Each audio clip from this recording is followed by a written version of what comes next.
Okay, so in this video, I'm going to 3D print out this model that I am showing in display.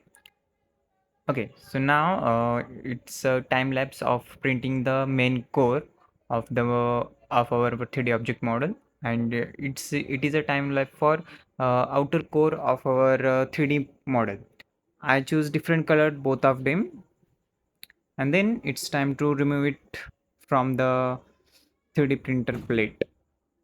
It is very slow work, therefore I make this video as a time lapse.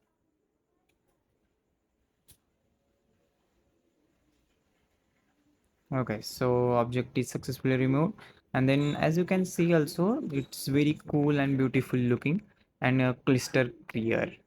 So furthermore, now let's demonstrate.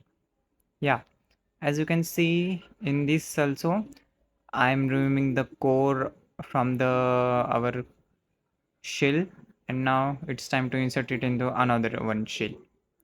Yeah, as you can see, it's automatically get into it because it's a varying size and very beautiful to get into in and out.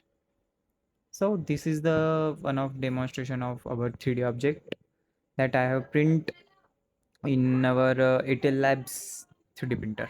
Thank you.